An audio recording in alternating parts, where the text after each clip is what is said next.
Puji Tuhan, tema atau judul khotbah kita hari ini berbicara tentang perjumpaan yang mengubahkan hidup. Apa tema khotbah kita hari ini? Perjumpaan yang mengubahkan hidup. Saudaraku, tahukah saudaraku bahwa kenapa saya mengambil tema ini? Tentu ada alasannya. Alasannya adalah supaya saudara senantiasa berjumpa dengan Tuhan, supaya saudara senantiasa terus membangun hubungan yang intim dengan Tuhan. Saudaraku, berjumpa dengan orang yang kita kasihi atau berjumpa dengan orang yang kita cintai tentu memiliki perasaan yang sangat menyenangkan, memiliki perasaan yang tidak bisa diungkapkan dengan kata-kata. Apalagi saudaraku, misalkan kalau saudara berjumpa dengan orang tua, sudah sekian tahun kita tidak berjumpa dengan dia, ketemu dia. Waktu saudara pertama kali merantau udah 20 tahun gak pulang-pulang. Tapi waktu saudara pulang ke kampung, saudaraku ketemu dengan orang tua, ketemu dengan orang kita kasihi. Tentu perjumpaan ini menyenangkan. Tentu perjumpaan ini sangat bahagia. Kalau saja kita berjumpa dengan orang kita kasih, bahagia, menyenangkan, apalagi ketika saudara berjumpa dengan Tuhan. Berjumpa dengan Tuhan ketika saudara menyembah Dia. Berjumpa dengan Tuhan ketika saudara membaca firman Tuhan. Berjumpa dengan Tuhan ketika saudara lahir baru, dibaptislah. Tentu ada kesenangan, kebahagiaan yang tidak bisa diungkapkan dengan perasaan. Tapi Bapak Ibu yang dikasihi oleh nama Yesus, perjumpaan kita dengan Tuhan berbeda jauh dengan perjumpaan kita dengan manusia. Kalau saja berjumpa dengan manusia, itu hanya cuma bersifat sementara. Tetapi berjumpa dengan Tuhan, kita diubahkan. Kita menjadi serupa dan segambar dengan Kristus. Bahkan yang luar biasa, suatu saat kelak nanti, ketika saudara dijemput Tuhan Yesus, ketika saudara nanti pulang ke surga, Alkitab saudara mengatakan kita berjumpa dengan Tuhan. Hari ini saudara kita akan belajar dari seorang kisah Zakeus berjumpa dengan Yesus. Bukan kitab kita, terambil dalam Injil Lukas pasal yang ke-19 ayat yang pertama sampai dengan yang ke-10. Injil Lukas pasal 19 ayat yang pertama sampai dengan yang ke-10. Kita akan baca secara bergantian saudaraku. Saya pertama, nanti saudara kedua, lalu tiba di ayat yang ke-10, sama-sama kita baca. Judul berikutnya adalah Zakeus. Demikianlah firman Tuhan. Yesus masuk ke kota Yeriko dan berjalan terus melintasi kota itu. Bab 2.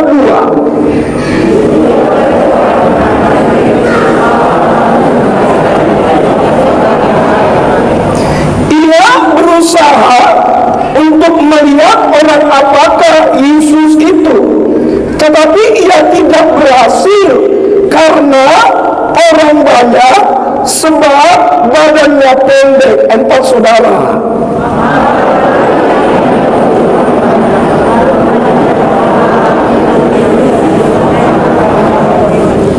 Ketika Yesus sampai ke tempat itu, ia melihat ke atas dan berkata, Zakeus, segeralah turun, sebab hari ini aku harus menumpang di rumahmu. 6 saudara.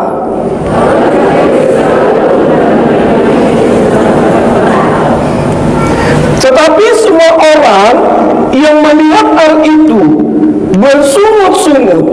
Katanya, ia menumpang di rumah orang berdosa. 8 saudara.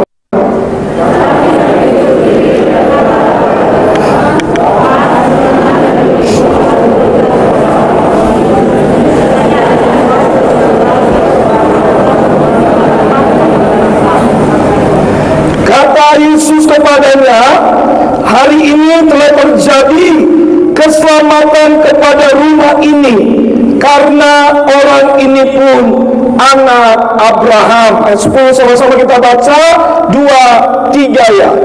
Sebab Anak Manusia datang untuk mencari dan menyelamatkan yang hilang. Berbahagialah bagi setiap kita hari ini yang mendengarkan firman Tuhan serta melakukan firman Tuhan ini dalam kehidupan kita setiap hari. Bapak Ibu, kisah pembacaan firman Tuhan tadi, di mana sering sekali kita dengar dalam khotbah-khotbah hari Minggu, di mana sering sekali kita mendengarnya, bahkan menontonnya di televisi, bahkan juga kita mendengar di radio. Saudara yang dikasih oleh nama Yesus, tahukah saudara, perjumpaan Zakius dengan Yesus ini merupakan perjumpaan yang menarik perhatian pada masa itu. Kenapa saya katakan menarik perhatian pada masa itu? Zakius dalam keterbatasannya, badannya yang begitu pendek, dalam kerumunan banyak orang, dan pada akhirnya Zakius dapat berjumpa dengan Allah ketika dia memanjat pohon ara. Saudaraku yang dikasih dalam nama Yesus, kalau saudara pelajari Alkitab saudara baik-baik, Zakius ini adalah orang Yahudi asli. Dia adalah bangsa kedudukan orang Yahudi asli. Tetapi Bapak Ibu, Zakius dia bekerja kepada pemerintahan Romawi pada masa itu. Tetapi yang menjadi menarik adalah Zakius ini pemungut cukai, bahkan mengambil pajak dari orang-orang Yahudi pada masa itu. Saudaraku, pemungut cukai pada masa ini dengan masa dulu itu sangat jauh berbeda sekali. Makanya pembacaan firman Tuhan tadi, si Zakius ini diklaim sebagai orang yang berdosa. Si Zakius ini diklaim oleh bangsa Yahudi orang yang tidak layak berjumpa dengan Tuhan. Bayangkan saudaraku, waktu Yesus menumpang di rumah Zakius, orang-orang Yahudi bersungut-sungut. Perjumpaan Zakius bersama dengan Allah mengubah hidupnya secara drastis. Perjumpaan Zakius bersama dengan Allah, perubahan yang luar biasa dan hebat sekali. Bahkan Bapak Ibu, Alkitab saudara mengatakan, setengah kalau ada yang kuperas akan kukembalikan 4 kali lipat. Saya mau contoh misalkan, bagaimana di dalam Alkitab, tokoh-tokoh Alkitab mereka mengalami perjumpaan dengan Allah sehingga mereka diubahkan begitu luar biasa sekali. Contoh misalkan siapa? Saulus sebelum menjadi rasul, sebelum namanya menjadi Paulus. Paulus yang sering membunuh dan menganiaya murid-murid Kristen pada masa itu, ketika dia berjumpa dengan Allah dalam perjalanannya ke Damsyik, maka Alkitab saudara mencatat suatu orang yang membunuh murid-murid Kristus pada masa itu, si Paulus, kini dia menjadi barisan terdepan dalam menyebarkan anjaran Kristus. Dia barisan terdepan dalam memberitakan Injil. Bahkan Paulus ini dipakai Tuhan luar biasa ketika dia berjumpa dengan Allah, diubahkan oleh Tuhan, dipakai oleh Tuhan untuk menjadi apa? Pemberita Injil yang luar biasa. Lalu yang kedua Bapak Ibu, ada seorang yang bernama siapa? Yakub. Yakub yang pernah mengambil hak kesulungan kakaknya yang bernama Esau. Dan pada akhirnya Yakub lari. Yakub menghindari dari kakaknya Esau. Suatu ketika Bapak Ibu, si Yakub sedang berada di sungai Yabok. Lalu apa yang terjadi? Yakub bergulat dengan malaikat Allah. Yakub berjumpa dengan Allah.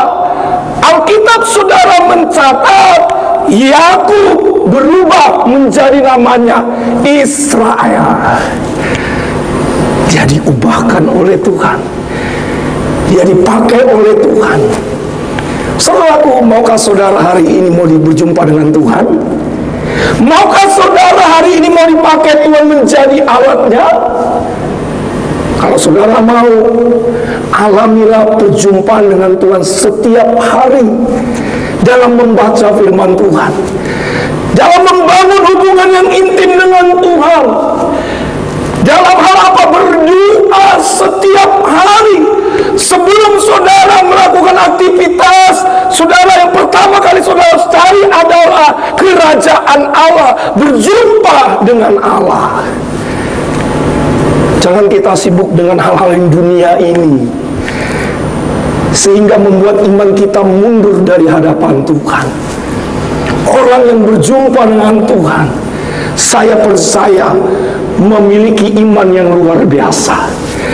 Orang yang berjumpa dengan Allah tidak akan bisa digoyahkan oleh pergumulan apapun, karena dia tetap teguh berdiri di dalam imannya. Amin. Coba kalau orang yang tidak mau berjumpa dengan Allah pasti digoyahkan dengan pergumulan, digoyahkan dengan datangnya masalah silih berganti, dan pada akhirnya iblis bilang begini, wahyu. Dan iblis akan tetap menggoyang saudara. Tapi saya percaya kalau kita terus berdiri berjumpa dengan Allah, iblis tidak ada kuasa atas diri saya dan atas diri saudara hari ini. Dari latar belakang ini kita akan pelajari bagaimana seorang Zakius. Apa yang kita pelajari, apa yang Tuhan ubahkan ketika Zakius berjumpa dengan Yesus. Yang pertama, di ayat 1 sampai dengan yang keempat, perhatikan baik, saya akan bacakan buat saudara. Yesus masuk ke kota Yeriko dan berjalan terus melintasi kota itu.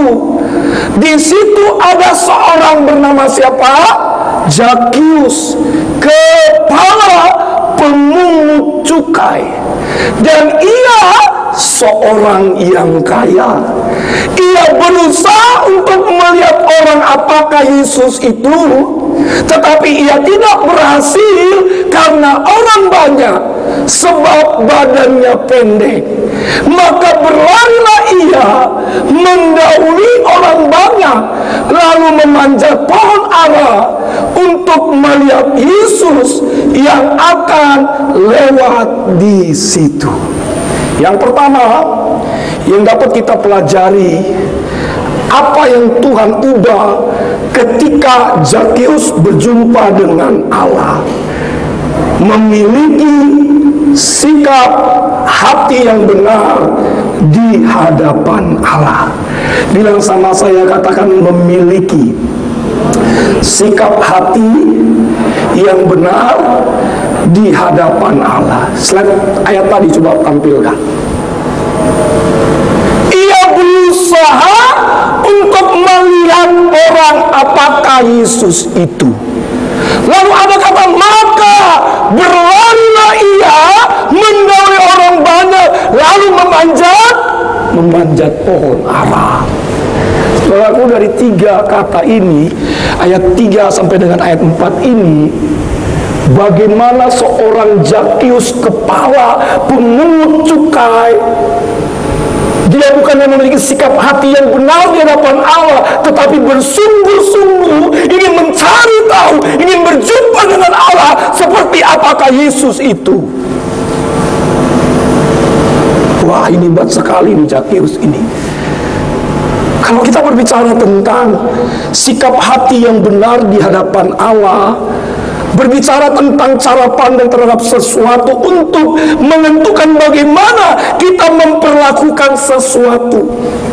Sikap hati yang benar berbicara tentang bersungguh-sungguh hati mencari Tuhan. Sikap hati yang benar berbicara tentang ada satu ketekunan di dalam Tuhan. Apakah hari ini saudara memiliki sikap hati yang benar untuk sungguh-sungguh berjumpa dengan Allah? Saya mohon maaf ini ya buat saudara ya. Kadang-kala kalau kita beribadah, setiap hari Minggu kita suka lihat siapa pendetanya. Kadang-kala kalau kita beribadah hanya cuman dilihat seseorang, bagaimana kita ke gereja, kita pakai aksesoris seperti apa. Atau mungkin pakai kebaya dengan sepatu tinggi, atau mungkin pakai sanggul. Ya kan? Aksesoris yang begitu menarik supaya dilihat orang. Berarti motivasi saudara mencari Tuhan salah di hadapan Tuhan. Berarti saudara tidak mau berjumpa dengan Allah, hanya cuma melihat siapakah pendetanya. Wah, ini saya berasap ini hadapinya nih. Ada asapnya nih ketika saya khotbah nih. Semangat ini. Supaya saudara memahami, kita berjumpa dengan Allah bukan berjumpa dengan manusia. Harus memiliki motivasi yang benar di hadapan Tuhan. Amin. Seperti yang dialami Zakheus, kepala pemungut cukai. Ini sekelas jenderal ini. Tapi dia memiliki sikap hati yang benar. Dia rendah hati, cari tahu. Bapak Ibu yang dalam nama Yesus, saya mencatat ada dua tokoh di dalam Alkitab saudara, bagaimana mereka menjaga hatinya dengan benar, bagaimana mereka bersikap hati dengan benar di hadapan Allah. Yang pertama adalah Salomo. Kenapa saya katakan Salomo, saudaraku? Memang kita ketahui bahwa Salomo pernah jatuh ke dalam dosa, memiliki istri dan gundik yang begitu banyak sekali. Tetapi baca Alkitab saudara baik-baik, saudaraku. Di dalam Amsal pasal 4 ayat 23, Salomo menulis begitu indah sekali. Coba kita buka ayatnya. Gak ada ayatnya situ. Amsal pasal 4 ayat 23. Amsal pasal 4 ayat 23. Saya akan bacakan buat saudara. Demikianlah firman Tuhan. Jagalah hatimu dengan segala kewaspadaan, karena dari situlah terpancar kehidupan. Salomo menulis dalam kitab Amsal pasal 4. Bahkan ini untuk dia pribadi dan mengatakan, Tuhan, jagalah hatiku, karena dari situlah terpancar kehidupan. Orang dunia saja tahu kok, bahkan dia suka nyanyikan lagu ini. Jagalah hati, jangan kau nodai. Jagalah hati, lentelah hidup ini. Teteng teng teng teng. Saudara nggak ketawa nih? Ya, jaga hati kita. Bersikap hati dengan benar di hadapan Allah. Sikap hati dan benar itu sangat berdampak bagi orang lain. Mother Teresa bilang begini, slide berikutnya. Kita loncat aja dalam slide berikutnya. Bunda Teresa berkata, sikap hati yang benar adalah ibu dari semua sifat yang baik. Dalam kerendahan hati, kasih kita menjadi nyata. Sikap hati yang benar adalah makna dan dampak yang luar biasa. Kalau saudara sikap hatinya benar, hatinya lurus, itu berdampak bagi orang sekitar kita. Makanya dikatakan oleh Mother Teresa bahwa sikap hati yang benar adalah ibu dari semua sifat yang baik. Amin. Saudara, saya punya mama saya tinggal di kampung. Itu sekarang kampung saya, saudaraku, di Lubuk Pakam. Ya, mama saya ini orang yang baik. Boru Silaban. Kalau ada boru Silaban di sini, Horas, Pak. Boru Silaban. Tapi tahu saudaraku bahwa biasanya kalau boru Silaban itu marahnya luar biasa sekali. Waduh, mulutnya nggak bisa dijaga. Bukan si Laban kalau udah marah, nggak marah aja Bapak Ibu, mulutnya nggak bisa dijaga. Waduh, apalagi sama anak-anaknya. Mama saya itu kalau lihat kotoran tuh nggak bisa Bapak Ibu, lihat debu aja nggak bisa dia. Ada debu, dia panggil kami, Cok, tolong diberesin. Itu ketika Bapak Ibu saya lagi main gitar, belum mau belajar gitar. Lagi belajar main gitar, mama saya lagi partang nyangon, lagi arisan, ya kan? Wah, mama saya kalau udah arisan Bapak Ibu, waduh, sanggul di sini, ya kan? Terus sepatu tinggi, ya kan? Pakai kebaya, jalannya udah ke penyukiu, ya. Dia bilang begini, Cok, ya Ma, jangan lupa nanti di belakang kita itu kan ada pinahan. Saudara tahu pinahan? B2. Jangan lupa kasih makan, nanti mandikan, mama nanti pulang arisan, pokoknya semua beres, rumah beres. Bilang, siap Ma. Kita bilang dalam hati kita bilang begini, ya masa pinahan duluan mandi, makan, kita belum mandi, ya kan? Lalu saudaraku, karena saya sibuk main gitar, asik main gitar, lupa itu kasih makan pinahan. Mama saya datang dari arisan, lagi main gitar. Mama saya datang, Shalom Horas, gitu ya. Wah, kenapa ini rumah masih berantakan, Cok? Aduh, ya Mas, saya lupa. Udah mulai ngomel-ngomel itu sampai 1 jam. Saudara tahu saudaraku, itu gitar dia ambil, dia banting ke badan saya. Hola nambar gitar ikari jompa, gitu ya. Saudara, itu bahasa Mandarin. Cuma main gitar terus kerjaanmu, wah, gitu kan. Itu gitar patah. Iya kan? Tapi Bapak Ibu, sampai sekarang saudaraku saya ingat bagaimana orang tua saya mendidik saya dengan keras. Seperti katakan mandiri saya, sikap hati yang benar adalah ibu dari semua sifat yang baik. Ada maksud yang tertentu. Dia mendidik kita dengan keras supaya kita apa? Baik. Supaya kita apa? Disiplin. Hari ini Bapak Ibu, kalau saudara punya orang tua, selagi masih hidup anak-anak muda punya ibu, sayangi orang tua kita. Jangan waktu udah meninggal kita sayangi orang tua kita, lalu kita servis habis-habisan. Iya kan? Biasanya kalau orang Batak, saya kan orang Batak nih. Orang Batak kalau meninggal itu, waduh, ya kan, servisnya ketika mati. Peti matinya ada perjamuan kudus, ada Yudas lagi gambarnya di situ. Lalu saudaraku, wah, dikasih kebaya, mati aja rohani, tapi hidup rohana. Iya kan? Kebanyakan orang Kristen. Maka oleh sebab itu anak-anak muda, kalau orang tua kita masih hidup, mari kita bahagiakan, kita hormati. Karena orang tua kita adalah wakilnya Allah di bumi. Amin. Ya, hormati orang tua kita. Jangan jahat sama orang tua kita. Walaupun orang tua kita jahat, bagaimanapun itu tetap orang tua kita. Mengampuni. Bapak Pendeta nggak tahu, waktu saya sama orang tua saya nggak pernah dibahagiakan, nggak pernah dibeli emas, boro-boro emas Joko pun nggak pernah ada, Pak Pendeta. Jangan sakit hati, itu adalah orang tua kita. Amin. Jadi yang pertama saudaraku, yang dapat kita pelajari adalah bahwa memiliki sikap hati yang benar di hadapan Allah. Beri tepuk tangan dulu, beri pujian bagi Allah. Yang kedua, ayat 5 sampai dengan yang ke-6. Perhatikan baik. Ketika Yesus sampai ke tempat itu, maksudnya di kota Yeriko, ia melihat ke atas dan berkata, Zakius, segeralah turun, sebab hari ini aku harus menumpang di rumahmu. Lalu Zakius segera turun dan menerima Yesus dengan sukacita. Berarti kalau dikatakan dengan sukacita, ada roh pertobatan.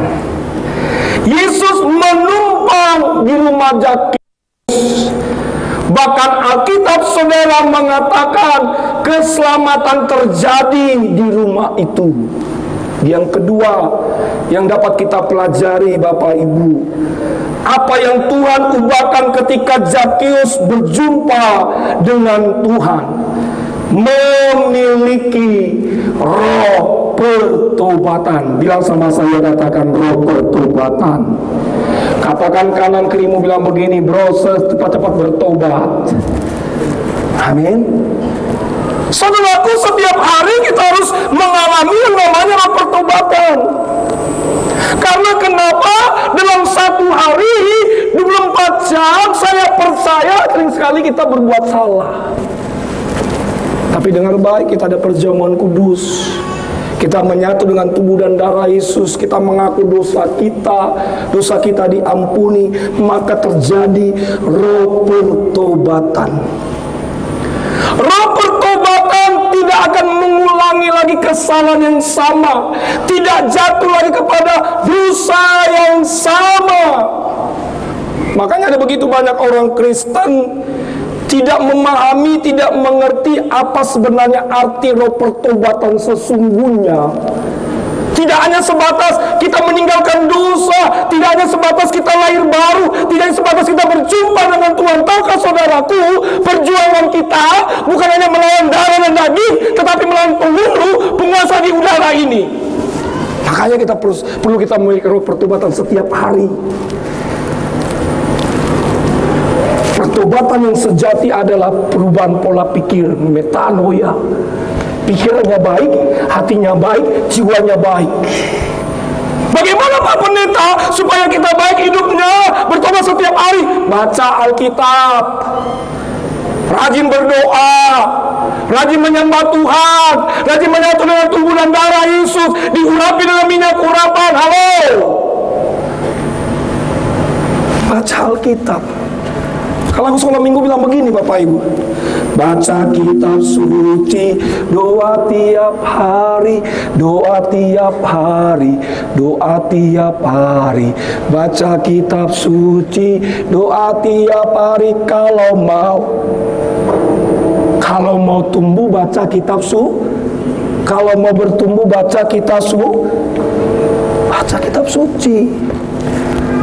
Baca kitab suci. Kalau dengan hal yang duniawi saja kita bisa berjam-jam, masa dengan hal yang rohani kita nggak mau berjam-jam? Masa kita nggak mau berjam-jam baca kitab suci, baca firman Tuhan? Kadang-kala kita sibuk dengan hal yang duniawi, bukan sibuk dengan hal yang rohani. Bertobat. Amin.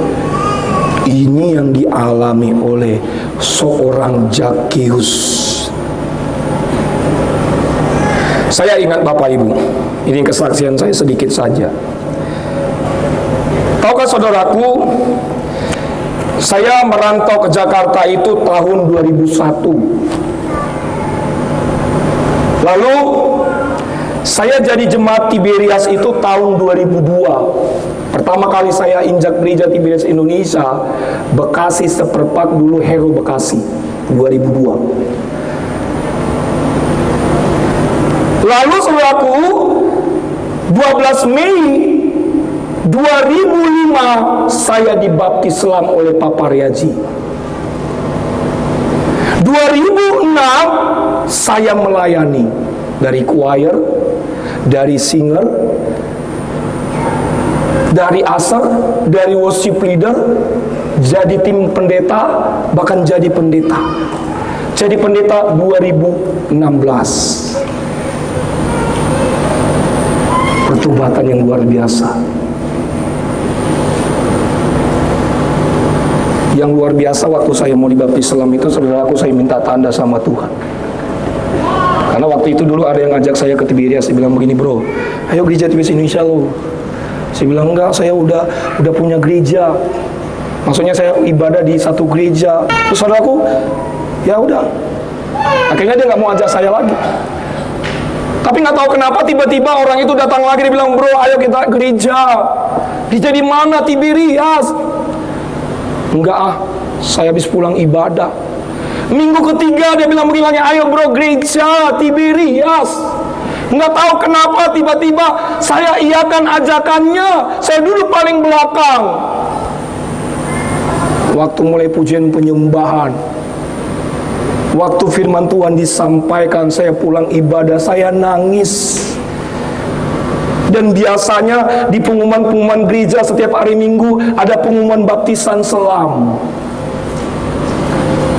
Worship leader bilang begini, menerima baptisan selam, daftarkan diri saudara. Bahkan saya ingat sekali Bapak Ibu, Pak Pariasi sering tulis buletinnya, silakan tanya Tuhan, baptisan mana yang benar. Ya kita kan pinter. Saudara nggak yakin saya pinter? Dari jidatnya, kita pinter, kita tanya Tuhan. Bilang, Tuhan saya udah dibaptis selam ini. Kan suruh tanya Tuhan kan? Ya walaupun dulu belum bertobat sungguh-sungguh dulu ya kan, tapi kan kita kan pintar, tanya Tuhan dulu lah. Bilang, Tuhan saya mau dibaptis selam nih. Saudaraku, saya diberi mimpi. Dalam mimpi itu saya dibaptis Pak Pariaji. Beri mimpi. Lalu bangun tiba hari Minggu lagi, teman saya aja, ayo Tiberias ibadah. Ayo lagi ibadah. Ada pengumuman lagi, biasanya pengumuman baptisan itu biasanya 3 minggu, bahkan 4 minggu, bahkan sampai 1 bulan. Pengumuman baptisan. Saya bilang lagi, aduh Tuhan, beri saya tanda. Sekali lagi saja, mimpi gitu. Pulang ibadah malamnya saya dikasih mimpi, dibaptis Pak Pariaji. Akhirnya saya menyerahkan diri saya untuk dibaptis selam. Saya bertobat. Saya mengalami perubahan hidup yang begitu luar biasa. Saudaraku, dari kampung sana saya pernah dibekali dengan hal-hal apa? Ya pegangan-pegangan, belas kasihan. Saya pernah diajak mama saya, papa saya ke dukun. Dukunnya keren, si Singamangaraja 12. Ada tingkatannya. Singamangaraja 12, dukun orang Batak. Wah.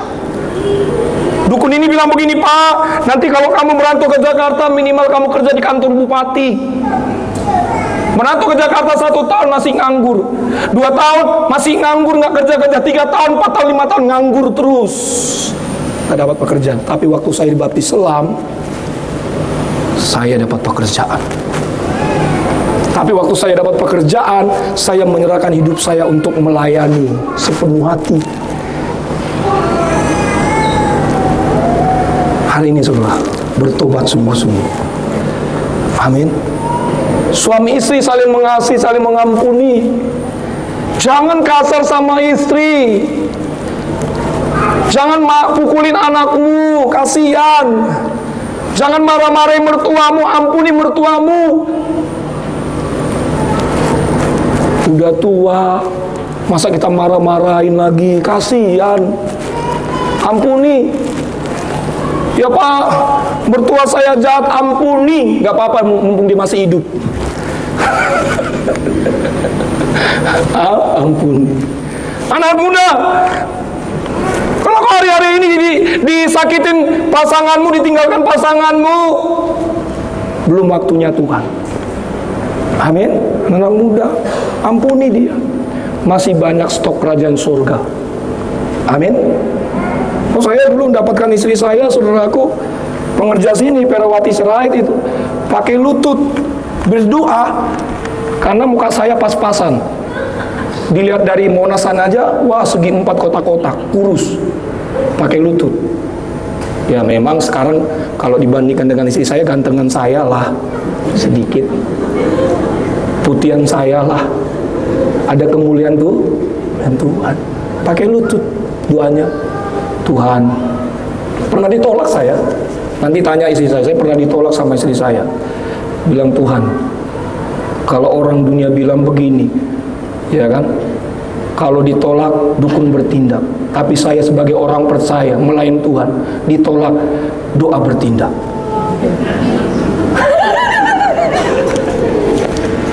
Benar, serius Bapak Ibu.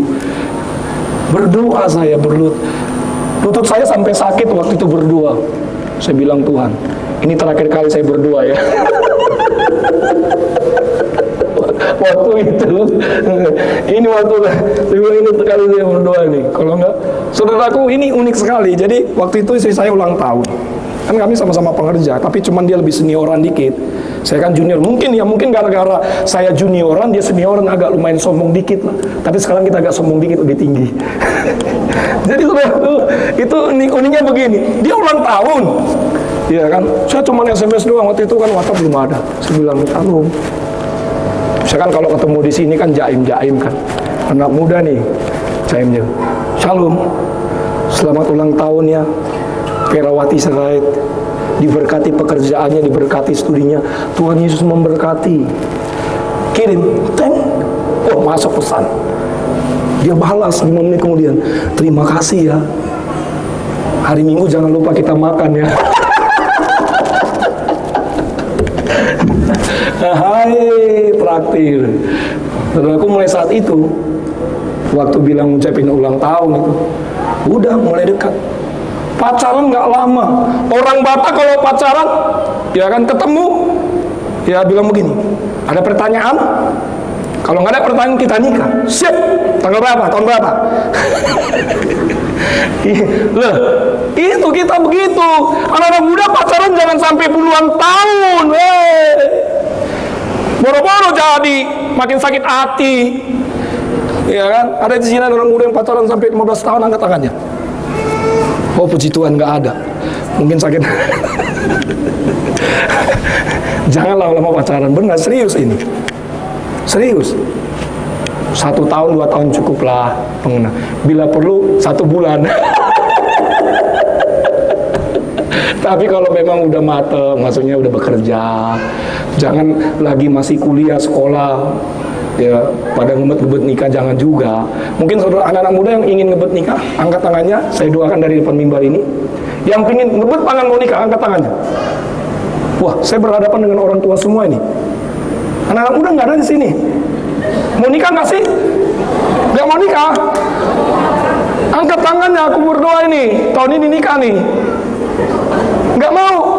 Anak BH dong. Katanya mau pengen nikah. Ketika mau didoakan pendeta nggak mau. Ah, bagus ya, Mang. Itu bahasa Mandarin dikit. Mau nikah nggak sih? Anak muda, jangan tunda-tunda menikah kalau umurnya udah cukup loh. Pekerjaan udah mantap. Kalau ditunda-tunda, aduh, umur makin tua loh. Bayangkan kalau nikah umur 80 tahun gimana? Teng teng teng teng teng teng teng teng. Udah tua. Pak, makan apa Pak? Ya makan nasi. Saya nikah loh. Itu nikah itu luar biasa loh, bagaimana Tuhan cukupkan loh. Saya bukan kerja di kerjaan saya dulu nggak hebat gitu. Saya hamba Tuhan. Tapi Tuhan cukupkan sampai sekarang. Bapak Ibu saya kesaksian, saya nikah cuma bawa 1 kuali ke kontrakan. Benar, serius. Kontrak di Pulau Mas. 1 kuali. Kalau kita ingat kebaikan Tuhan luar biasa loh. Jangan takut nikah. Amin. Kalau nggak ada kepeng, pemberkatan dulu. Ya kan? Kalau nggak ada kepeng lagi, panggil saya. Maksudnya, saya berkati di rumah. Ngiri kali, Bah. Iya benar, ini serius, ini anak muda yang belum nikah nih. Coba yang belum nikah, coba yang pingin mau apa, coba yang belum nikah, ayo. Yang pingin ngebet banget nikah, ayo. Mana? Kalau doa datang ibadah, tulis pokok doa Tuhan. Yang pertama menikah. Ya. Tapi kadang-kala Bapak Ibu permohonan kita terlalu banyak sama Tuhan. Yang pertama, ganteng, putih. Yang kedua, punya apartemen. Yang ketiga, punya mobil. Yang keempat, kerja di kantor bupati. Yang kelima, terus Tuhan bilang begini, lu mau nikah apa mau cari kerjaan? Biar tobat kau. Itu yang kedua. Yang kedua yang dapat kita pelajari, miliki roh pertobatan. Beri tepuk tangan dulu, beri pujian bagi Allah kita. Yang terakhir. Ini yang terakhir, ada 30 poin lagi. Tadi masih kata pengantar. Lah, saudara, ini Cius ini. Jadi saya kan dosen nih, biasa periksa makalah mahasiswa. Biasa kalau 3 itu 3.1, 3.2 sampai 3.30. Berarti ada 30 poin lagi.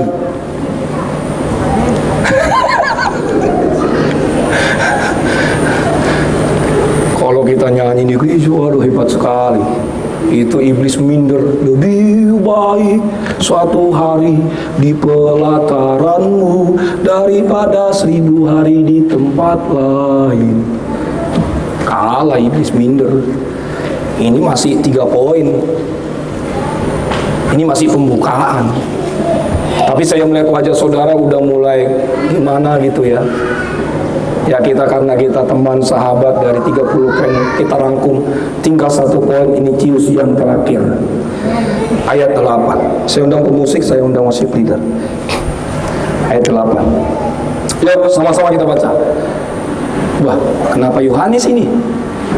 Yuk, 2, 3, iya. Tetapi Zakheus berdiri dan berkata apa? Kepada Tuhan terus, Tuhan akan apa?